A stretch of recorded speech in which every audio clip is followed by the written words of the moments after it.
Lucretius Today.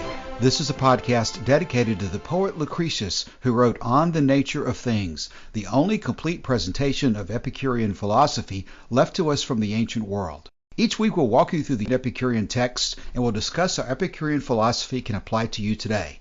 If you find the Epicurean worldview attractive, we invite you to join us in the study of Epicurus at EpicureanFriends.com, where you'll find a discussion thread for each of our podcast episodes and many other topics. We're now in the middle of a series of podcasts intended to provide a general overview of Epicurean philosophy based on the organizational structure employed by Norman DeWitt in his book, Epicurus and His Philosophy. Now let's join the discussion. Welcome to episode 158. We are continuing in chapter 14 of DeWitt's book, and the chapter subheading this morning is, quote, Attitude Towards the Present. We'll talk about that for a few minutes, and then a series of subheadings devoted to gratitude. And as we've been discussing throughout, we're talking about the new virtues. And what DeWitt has done is go through all of the Epicurean texts, it seems like, not only Epicurus and Lucretius, but Horace and different other people who are making comments about the same things. And he's bringing together observations about different aspects of life that are clearly significant to the ancient Epicureans. DeWitt starts off the section by saying the choice of the proper attitude towards the past and the future is simple as compared with the choice of attitude towards the present. In the former instances, which means the past and the future, only thought is involved. In the latter, as to the present, both thought and action.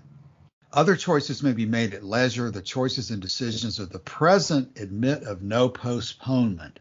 The real emphasis I think that we need to take from this, because for Epicurus, the chief factor of choice was the denial of immortality, which means the chance for happiness is confined to the here and now, and that the effect of this was to endow the present with urgency as affording the sole opportunity for true action. We've discussed this several times in the past. There's an episode in Francis Wright's A Few Days in Athens that I think is a good illustration of this, where in the story of A Few Days in Athens, it's Hedea, I think the female friend of Epicurus, who is crossing a stream in the middle of a storm and whose horse is basically dislodged. She falls into the water. And so they are presented with a urgent need to do something, if they can, to save her.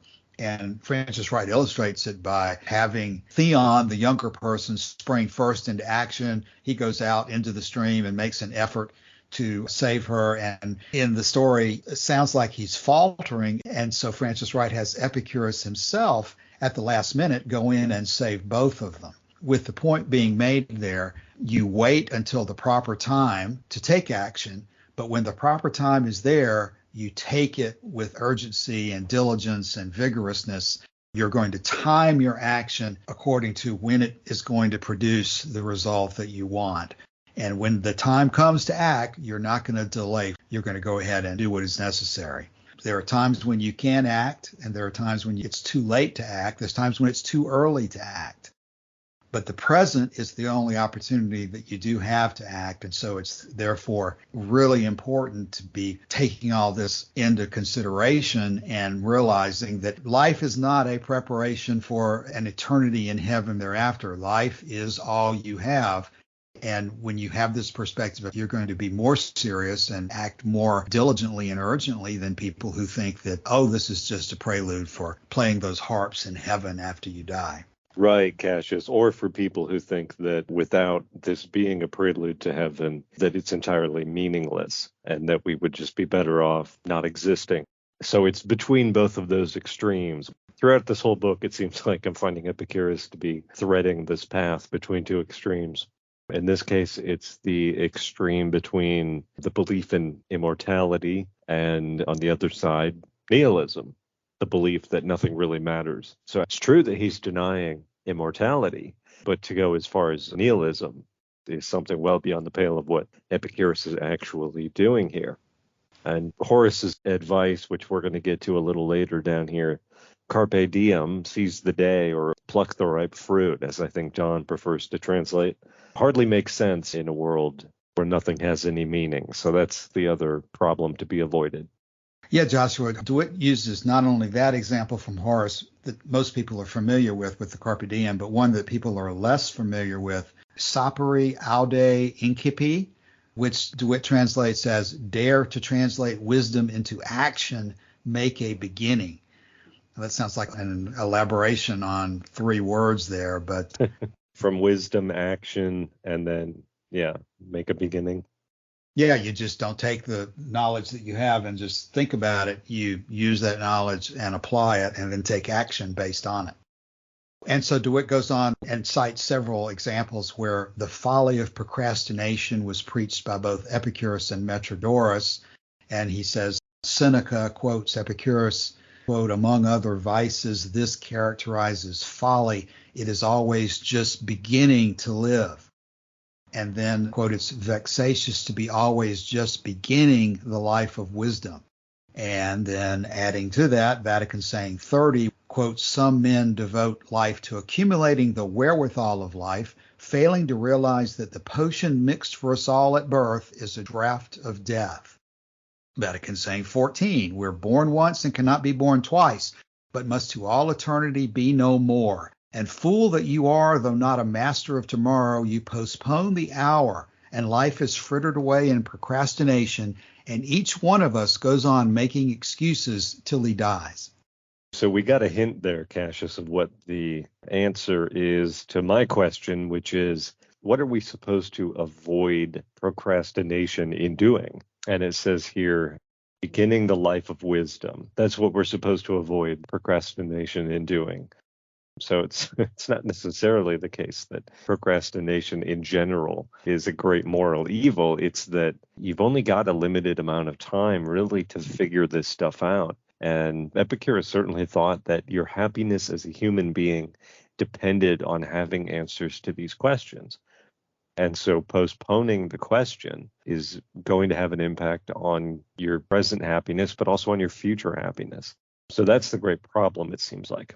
Yes, and DeWitt talks about, in application of that, the necessity of dealing both with the slings and arrows of fortune as well as the compulsions of necessity. And he says that the general attitude towards fortune is one of defiance, and that even when fortune appears to be showering you with blessings, you should be cautious and not count on those continuing. Quote, nature teaches us when unfortunate not to set great store by good fortune, and without being upset, to accept the good things from fortune and to take a defiant stand against the seeming evils from her hand, unquote. And he cites again Horace. Horace says, quote, remember to keep the spirit calm when the going is steep, not less restrained from overweening pride when things go well. The attitude expressed by Horace, nil admirari, never to be taken by surprise. And that this is not to be confounded with Stoic apathy. The Epicurean did not suppress his emotions, but control them by preparedness. So again, the question, Cassius, what are we preparing for? What is it that we're supposed to always be ready for in this trouble of procrastination when it comes to wisdom and philosophy? What is the issue? What's going to jump out of the bush? I guess is where I'm at on this. But the answer, I think, is you have to prepare now in order to forestall.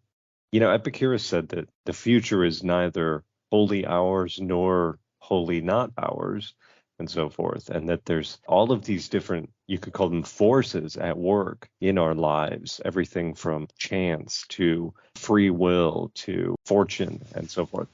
The goal here is, as far as it's possible to do so, to have free will be the guiding force in your life and to forestall these other forces where it's possible to do so. And in order to do that, you have to prepare for it in advance. Yeah, at least 2 major categories of things that we're preparing for here. The idea of fortune, the things that happen not necessarily by accident, but just things that you have no control over. There are certainly all sorts of things from disease to wars to all sorts of other things that we have no ability to control, but to some extent we have an ability to predict the possibility of. And so we can take steps to minimize what might happen, just like all of us tend to walk towards the inside of the house when there's a tornado approaching, all these things like this, that you take steps to become aware of your circumstances, aware of those things going on around you, and you take the proper, appropriate steps to forestall the calamities that could happen. And there are certainly many aspects, although you can't stop a tornado, there's many lesser issues from just the deterioration of your roof over time and so forth. You know things are happening that need to be dealt with to maintain a happy life. So he's talking about those things, some of which you can predict, some of which you cannot predict. He's also talking about the necessity of certain things that we have no control over, such as death itself, in the sense that we know that death is going to happen, and there are ways to take steps to be prepared to better handle it when it does occur. DeWitt says, quote, "Here too, the secret of remaining happy is preparedness." And he says, Epicurus says, quote, "Necessity is an evil, but there's no necessity of living with necessity as the principle." One example that he gives here is your simple or self-sufficient life allows you to deal with many more of the hazards that you come into contact with than are those people who are just living on the edge of luxury, spending every dollar that comes in. They're not able to absorb the hits that do occur, as well as the person who is much more self-sufficient.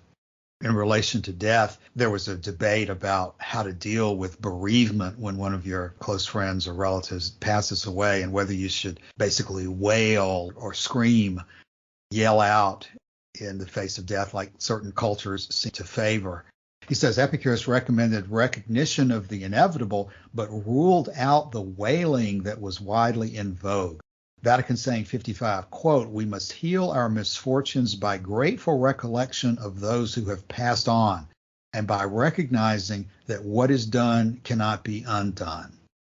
Right. So it's recognition of the inevitable, because this is part of the issue of what we're talking about here. We're talking about things like surprise.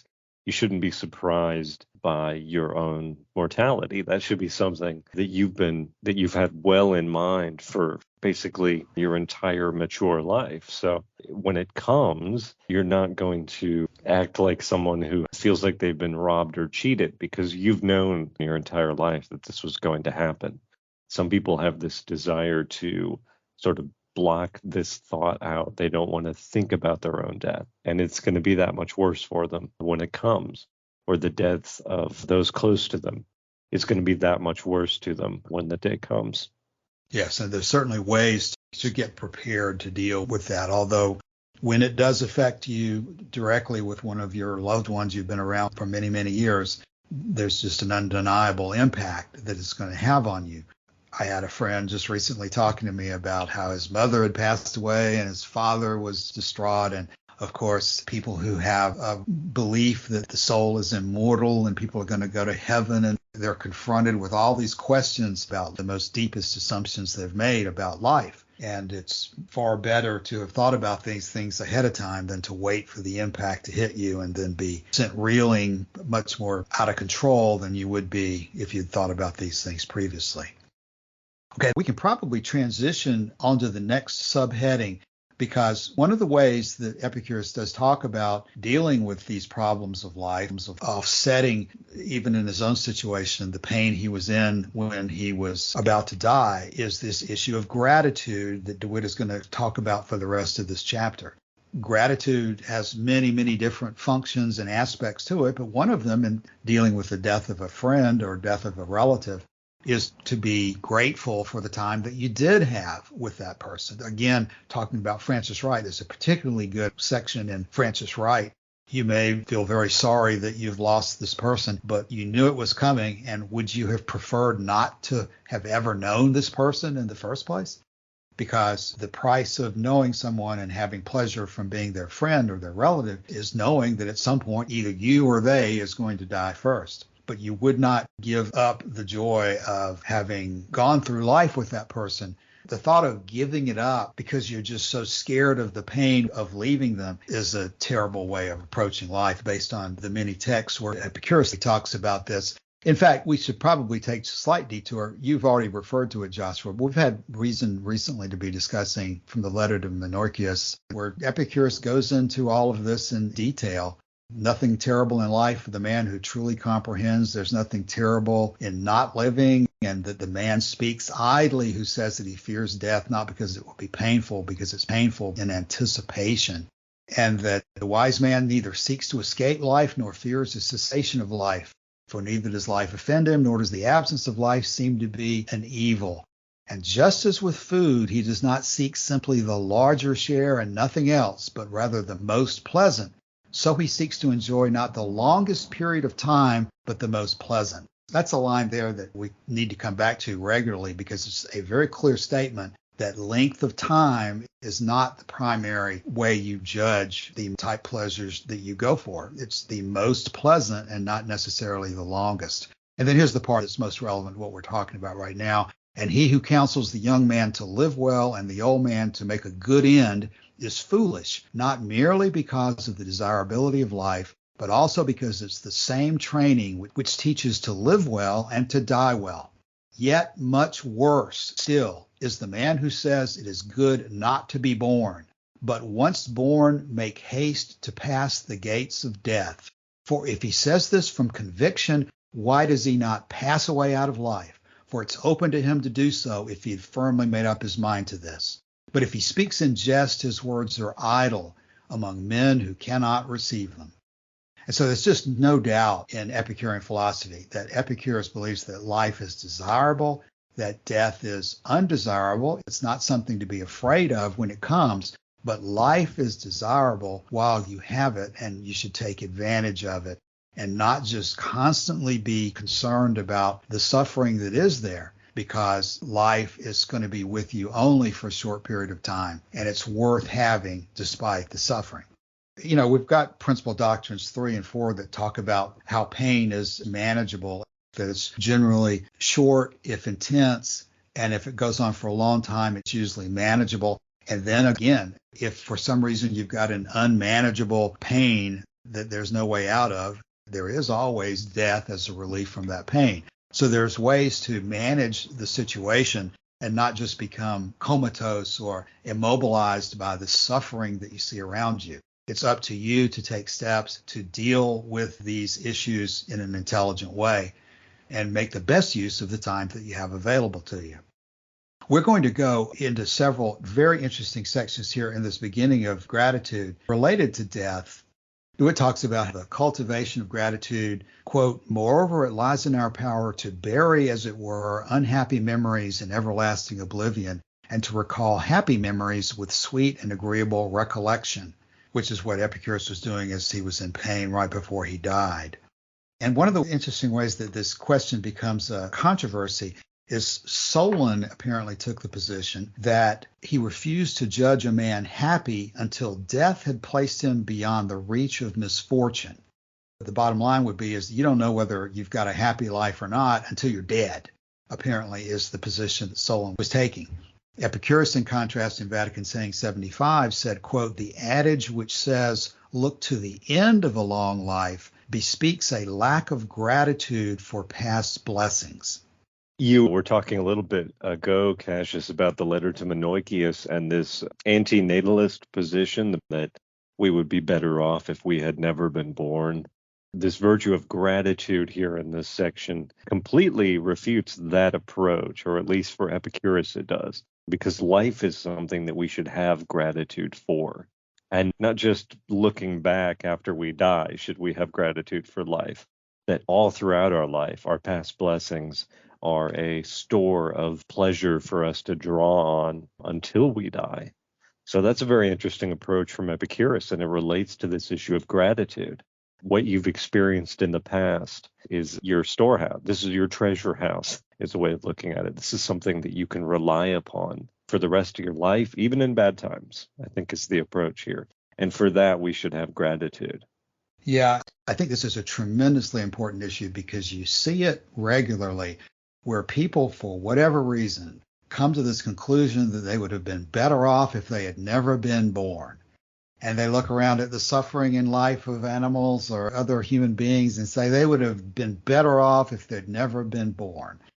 And there may be some circumstances where that could be argued in good faith. But to take that attitude in general, to look at life or all humanity and say that humanity would be better off if it had never been born, It's got to be one of the most negative and nihilistic and absolutely depressing outlooks that you could possibly have on life. And so it's not surprising that Epicurus is going to be dealing with that here, because if you're placing all of your emphasis in life on the experience of pleasure and happiness, then what could be most reversed and upside down perspective than to say that happiness is just not worth it? Because the suffering that comes in life is just so overwhelming and so debilitating that it takes all the pleasure out of life.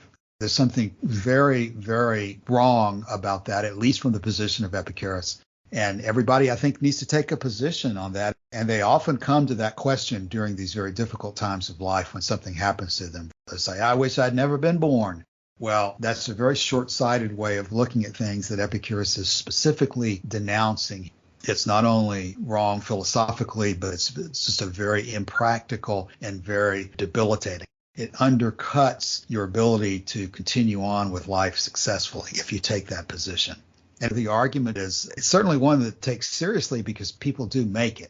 But if you become doubtful about the answer to that question, you've got lots of trouble ahead of you, and you need advice and you need analysis such as Epicurus provides to pull you back from that kind of a brink before you jump off into the abyss entirely. Yep. And part of this relates, of course, to religion and the idea that without it, you would be nothing. That without my belief, then life would be unlivable, not worth living. This belief makes actually life very difficult for some people, that they have to cling on no matter how hard it is to sustain that in the face of all the evidence. They have to cling on because otherwise, what would be the point? Well, the point, at least part of the point for Epicurus, is what DeWitt says at the end of the section here. The happy life is the grateful life, terminating at last in the fullness of pleasures in old age. Now, before we leave this section, here's the part that I wanted to emphasize because I took the time to look up a couple of DeWitt's footnotes here.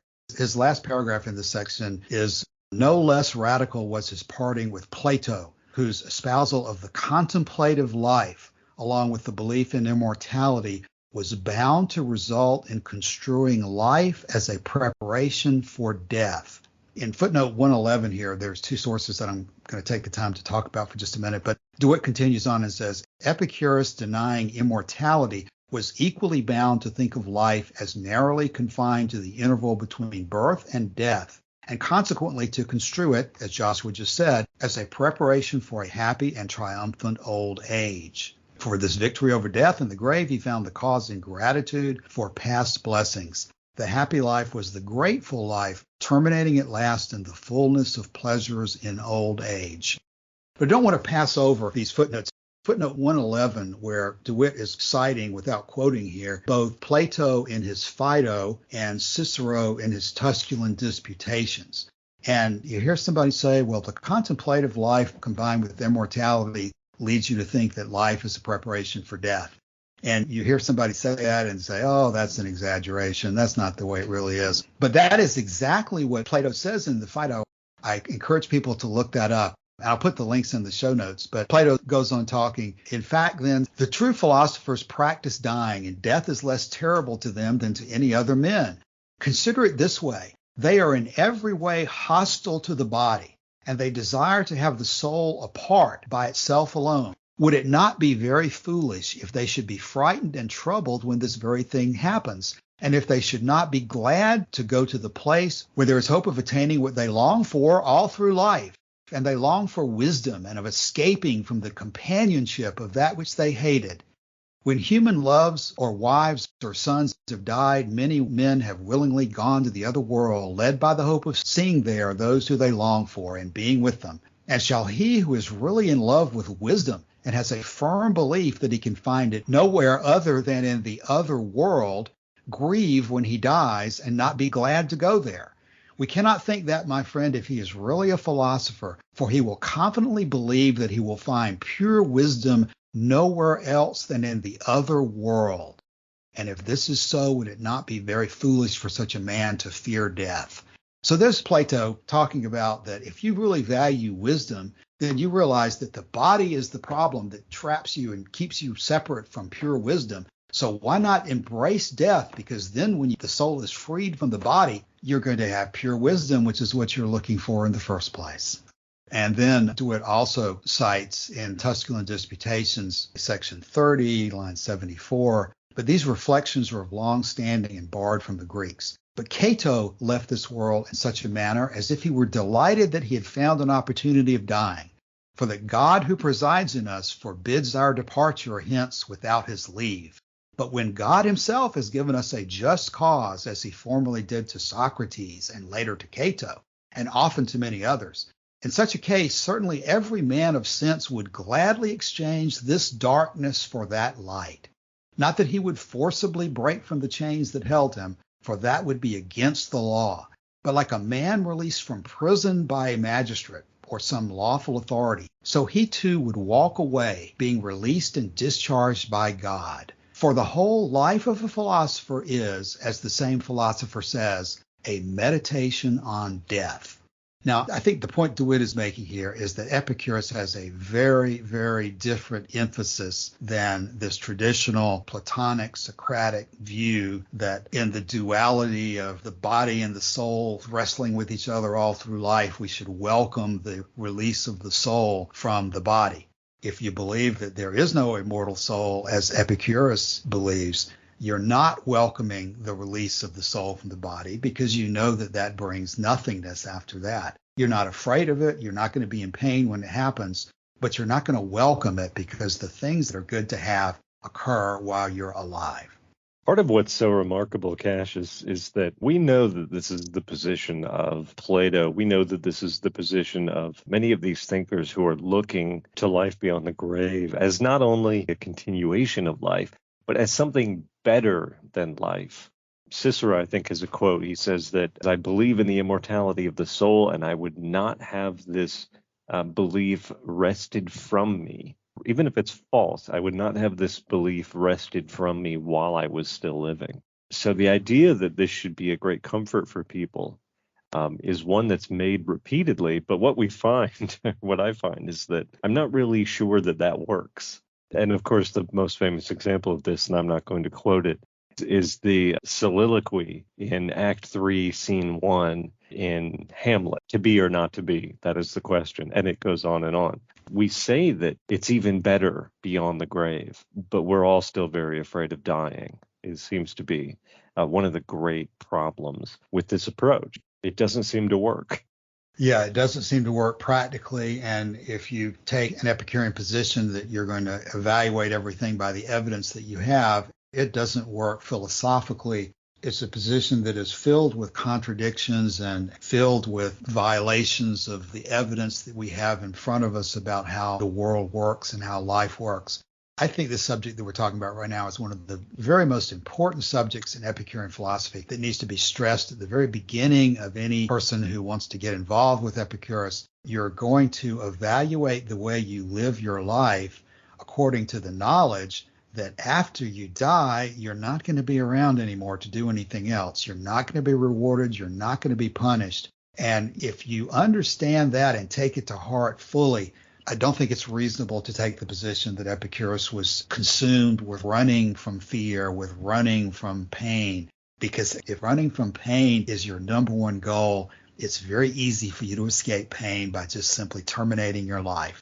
Those people who say that don't really mean it. They don't, in most cases, carry through with that because it doesn't make sense. It's not the way nature works, and it's not an intelligent thing to do. But again, when you know that your time is short, you're going to take steps to use the time productively. But if you think your time is unlimited, if you think that life is a preparation for death, then you're going to sit back and take whatever comes with a tra-la-la attitude of, well, my treasure's in heaven. I'm going to see my Redeemer when I die, and I just can't wait for that. You're going to live your life in an entirely different way that has not necessarily anything to do strictly with pleasure and pain, but you're going to take everything, I think, more seriously and evaluating what is the best way to spend the time that you have. Okay, the first of the examples that DeWitt addresses next, gratitude to teachers, is something that he cites several examples about. Epicurus analogized the relationship between teacher and pupil with that of a father and child. He gives the example of Lucretius talking about we learn from Epicurus as if he was our father. And using the example here that the relationship between a teacher and the student that he's teaching should be personal and ethical, and you're going to look out for their interest as a father would for his child. It's not just a transaction between someone who's buying knowledge and someone who's selling knowledge.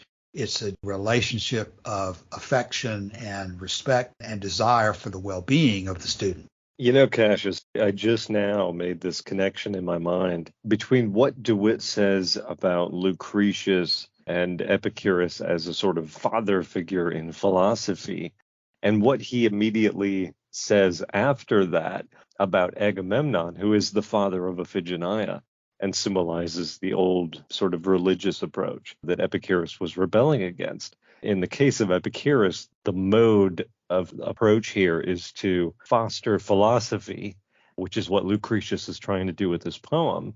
And in the case of Agamemnon, it's a human sacrifice. He actually kills his own daughter. So there's a kind of symmetry there, or a contrast that I didn't really latch upon until just now, but I do find that rather interesting.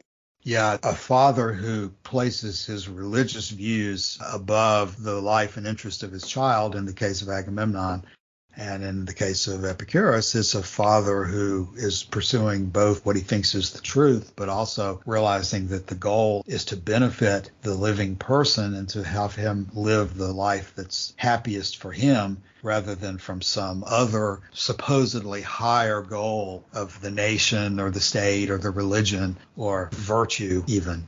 Well, there's one thing I do want to quote here because it draws this distinction between Ionian science and the philosophy of Plato and Aristotle in that group. So DeWitt, interestingly enough, here quotes the Hippocratic Oath. He says, "I will look upon him who has taught me the art of medicine, that is, as I do my parents, and will share with him my livelihood. If he is in need, I will give him money. This is part," says DeWitt, "of the genuinely anthropocentric ethic of Ionian science, as opposed to the state-centered philosophy of Athens and Plato." You know, I did a video on this, and that's available on Cassius's YouTube account, about the origin of the Epicurean school, which was not in Athens, really. It was on the other side of the Aegean, on the coast of Asia Minor. So this is this discipline of Ionian science that he's talking about, the discipline that looks to the raw facts of nature for its information about philosophy rather than geometry and speculations of that kind. So I do find that rather interesting. He's got this bit in here about, "I will give my teacher my money," and I don't support that as much. The focus on, as DeWitt says here, the anthropocentric ethic, as opposed to the state-centered philosophy of Plato, is something worth drawing out. Yeah, he calls it state-centered, but I think more of an abstraction-centered philosophy, or thinking that there's some idealism, some ideal out there that transcends the human relationships that are involved. The real life relationships of the living people involved are always going to trump the abstract idealism of a Plato or an Aristotle, or the abstract idealism of virtue that the Stoics would advocate. Again, another opportunity to say something to distinguish Stoicism from Epicureanism. That is the deal here. When you drill down into Stoicism, Stoicism is virtue as an end in itself. Stoicism makes no sense if you strip it from its foundations of an idealism, theistic-centered viewpoint that there is an idealized virtue out there that people should put above everything else. Epicurus totally rejects that kind of analysis. Right, because what you really find when you go out there is nature. And our next section is gratitude to nature. DeWitt says, "The duty of gratitude to nature is on record in these words. Gratitude is due to blessed nature because she has made life's necessities easy of acquisition and those things that are difficult of acquisition unnecessary. The true basis," says DeWitt, "of the debt to nature, however, is to be found in her function as a teacher. She is not, to Epicurus as she was to Aristotle, merely the creative force in the universe. She was also the aggregate of animate experience and especially of human experience. It's because of nature, for example, and this is me talking now, that we know that pleasure is the good. It's because of nature that we know that pain is something to be avoided. And so for these gifts, what do we owe to nature? A sense of gratitude. Yeah, like in the opening of the very first section of Lucretius, where we're talking about how Venus, the force of nature or pleasure, is the motivating force of everything that happens for all living creatures. It's not a matter of nature doing it for our specific benefit, that she's expecting Joshua or Cassius or any individual to give thanks to her directly, and that she's going to acknowledge that thanks, and that you're going to have this personal relationship with Venus. There's no discussion of a personal relationship with Venus, but there's an acknowledgement that the way things are, nature and the pleasure that nature gives us and pain that nature gives us is basically, as DeWitt says here, an ethical teacher. Quote, nature teaches us to think the gifts of fortune as of minor value, and to know that when we are fortunate, we are unfortunate. And he gives a series of analogies here where, for example, that true justice is the justice of nature. And he refers to the true end of life as, quote, the end of nature. And the true attitude toward the desire consists of recognizing the limits of nature. And these are things that are not to be dismissed as irrelevant or something that we should just forget about, but we should actually be grateful that these things are here. I would say that's part of the general attitude, that life, when you're not experiencing pain, is indeed a pleasure, that you are recognizing that the idea of living is a valuable, highly desirable thing, that while you're not in some kind of an unmanageable pain, you've got something that's very, very worth having and worth experiencing. And if you internalize that attitude, you're not going to have this nihilistic run from pain, run from fear, run from every little possible trouble that's out there, but you're going to engage with your life and manage it for the best effect. Then gratitude to friends, and DeWitt cites Horace and Epicurus' comments as well, that there's a reciprocity involved in friendship, that the relationship of friendship is reciprocal. An example that comes from Horace, that the relationship between a patron and his client also has to have that reciprocity. Horace apparently says, quote, the good and wise man declares himself willing to assist the deserving, and I too shall show myself deserving in proportion to the merit of my benefactor. Right. That seems to be having something to do with the vagaries of the Roman system of cultivating the arts, but also of cultivating political careers using patronage. They didn't have copyright like we have today. So if you can't get rich off publishing a book, for example, and Horace, if he could have gotten rich off publishing a book, certainly would have, because he was one of the most widely read authors of his day. What you need if you want to make money at that is people who were already very wealthy would have this sort of social obligation to foster the arts and to foster the next generation of statesmen. So that was well ingrained and built into the Roman system. And it's probably that he's talking about there. But just as he says there, just because I'm taking money from the benefactor doesn't mean I'm just mooching off of him. It's a reciprocal relationship. In gratitude for what he is doing for me, I'm also going to write beautiful poetry. You know, Cicero in the Civil War has some, I think he's an officer, for example, in the Civil War. So he's not just sitting there taking money. It's a reciprocal relationship to foster the best of Roman culture as they saw it, I think, is what is being described there. Okay, the final section of this chapter is entitled Fruits of Gratitude. And DeWitt starts out by making another comparison between Epicurus and the Stoics. He says, quote, unlike the Stoics who came after him, Epicurus entertained no distrust of the emotions. To the wise man, he ascribed an exceptional depth of feeling. And at the same time, he was mindful of expediency. Emotions under proper control contribute to happiness, and happiness is a form of the advantageous. This reminds me, Cassius, I just read an article. Basically, the claim was that pop Stoicism is actually dangerous and not helpful because they're completely misreading ancient Stoicism and just focusing on trying to suppress emotion to the greatest possible degree. That's not a helpful approach. And Epicurus is so far from that approach that he actually ascribes to philosophers an even greater capacity to feel emotions, or to fully understand them. Right. And he's pointing out that depending on the foundation, depending on the starting point of your analysis here, you're going to arrive with different results. If you start out like a Stoic and you think that emotions are to be distrusted and are to be basically suppressed or repressed, and that emotions are deceptive and things to be minimized, actually, then you're going to end up with a personality and a life which is a particular way. If you take the position that emotions and pleasures are things to be enjoyed, things to be embraced and used to live happily, then you're going to end up with another type of result. And in the second paragraph here is where DeWitt expands on that. He says, one of the foremost recommendations of gratitude was its value as a preserver of youthfulness. Quote, both when young and when old, one should devote himself to philosophy in order that while growing old, he shall be young in blessings through gratitude for what has been. And then he contrasts that with Vatican saying 19, referring to some unnamed person, quote, forgetting the good that has been, he becomes an old man this very day.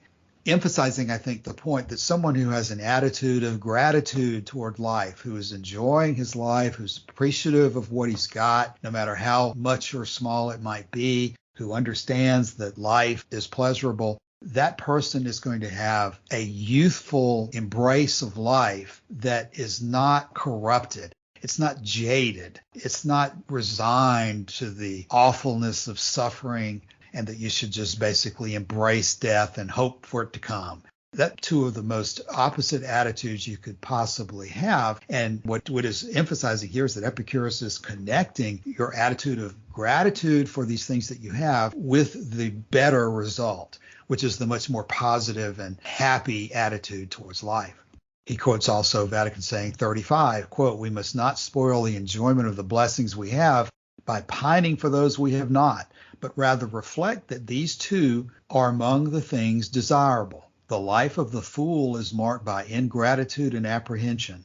And then Vatican saying 69, it is ungratefulness in the soul that renders the creature endlessly desirous of embellishments in diet.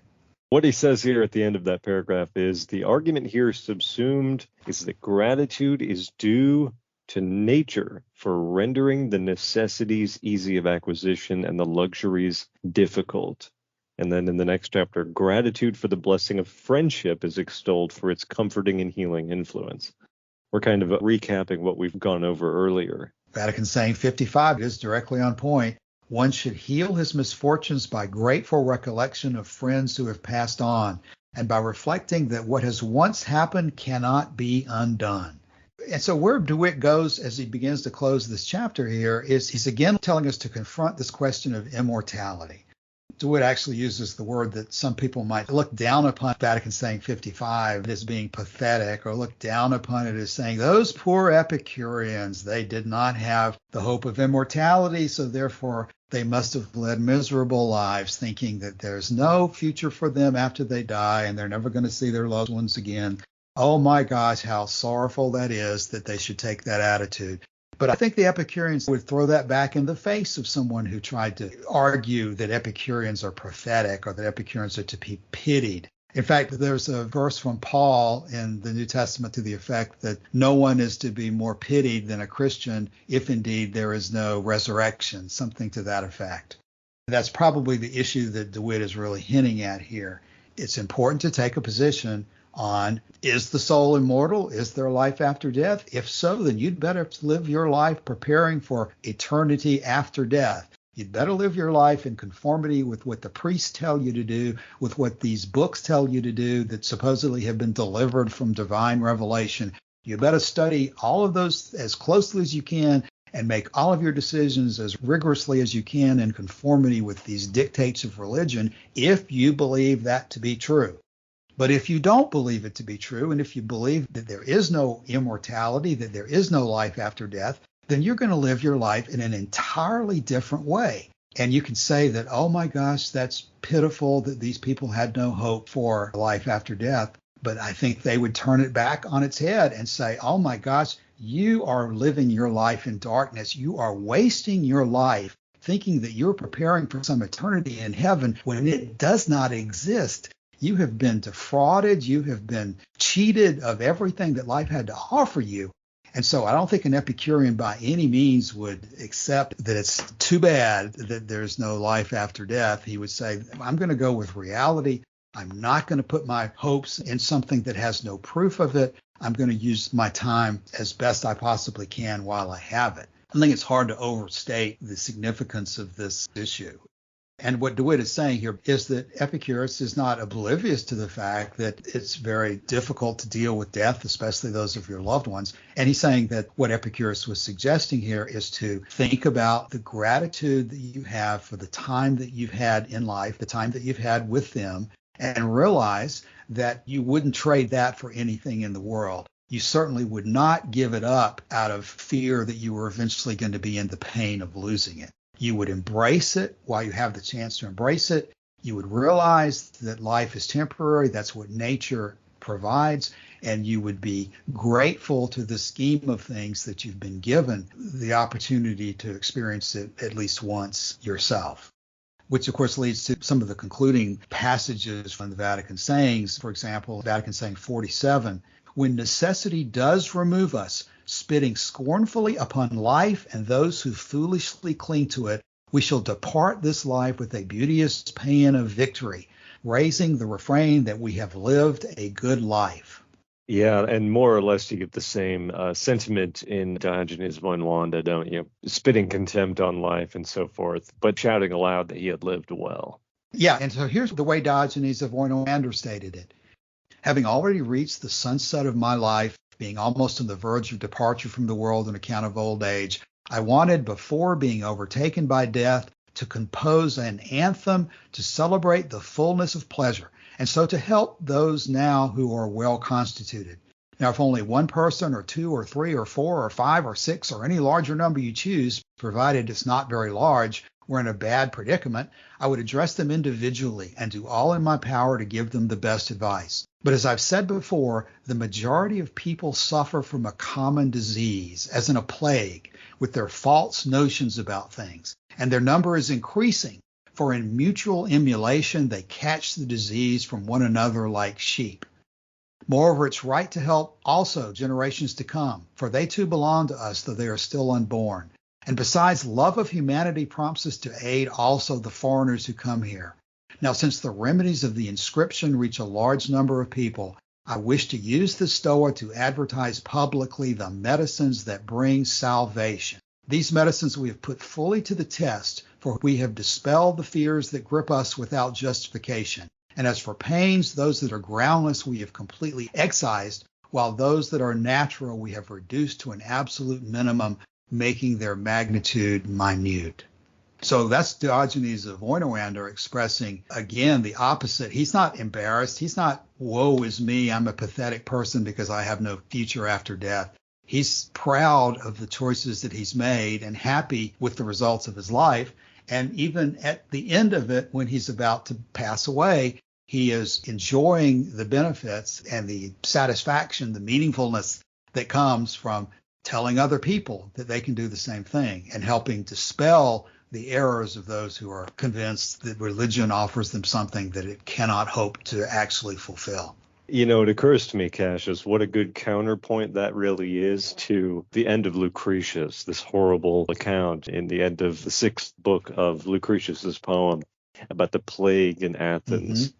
And gratitude, which is what we've been talking about, seems to play a role here, because one of the things that Lucretius describes in this plague is how people descended into a state of almost impiety, taking other people's dead people off of the pyre so they could throw their own dead people onto the pyre. You know, so I guess I don't know what my point with all of this is, other than the urgency that we talked about when we started this, the urgency of life, because death is coming and it's coming a lot faster than we would like. And you can take the position of Diogenes of Wanda and compose a fine anthem to your life. You can look at the last book of Lucretius and see things as rather brutal and somewhat heartbreaking. But the decisions you make about life are very important. And making them now, the urgency of the present moment is paramount. Yeah, it's a very good point, Joshua. And before we begin to close, I would emphasize that as Emily Austin raised in her Living for Pleasure book, you can take the original version of the history of the plague of Athens and realize that at the end of Lucretius, where he may have been going there is that those who survived the plague of Athens realized at that point that having gone through this terrible experience, it had been seared into their minds the necessity to live the life that they had available to them and to pull back from all these idealistic positions that they might have been consumed with before the plague and realize that it was time for them to live their lives while they had the opportunity to do so. So that's one way that would be a fitting ending to Lucretius, and what you've just said from fragment 3 of Diogenes of Ornoander would also have been a very fitting ending. You cannot avoid in life that there is tremendous suffering, but the question is what you take away from that experience. Are you going to turn into a nihilist, existentialist, suffering, obsessed person who wants to go bury their head in the sand or eventually even potentially commit suicide? Is that the direction you're going to go from confronting suffering? Or are you going to realize that these bad things that do happen remind you to enthusiastically and urgently embrace the time that you have to make the best use of the life that's available to you? And it's clearly the Epicurean position that you're going to embrace life and be happy with what you've been given and have gratitude for the life that you've lived.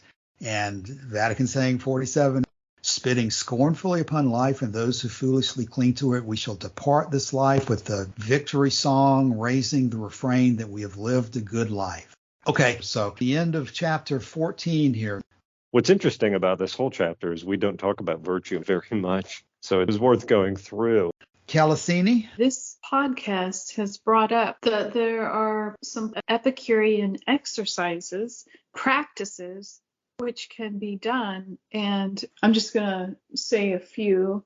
With regard to free will, which came up today, that is something to really consider what that would mean and what personal responsibility would be.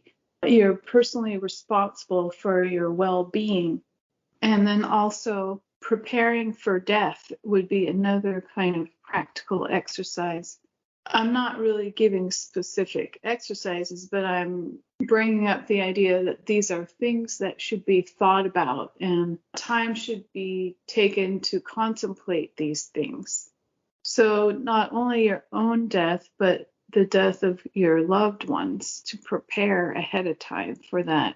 And then emotions are to be experienced. That came up today, which is an interesting thing because it's only through emotions that we get a motivating force to take action, or at least the things that are so pressing in life. We feel things come up in us and then we say, oh, I must do something now to deal with this situation. So emotions are really important. And so as Epicureans, it seems we should do some kinds of exercises to develop our emotional intelligence and our emotional awareness, because they really are helping us make our choices. It's not like we're going to make all our choices based on our emotions, but they're really telling us what's important to us. And they can help us choose in certain situations. We're going to also include reason and prudence and considering the outcome in the future of what the best outcome will be. But it just came to me that this is something very important to spend time on, becoming aware of one's emotions and cultivating that.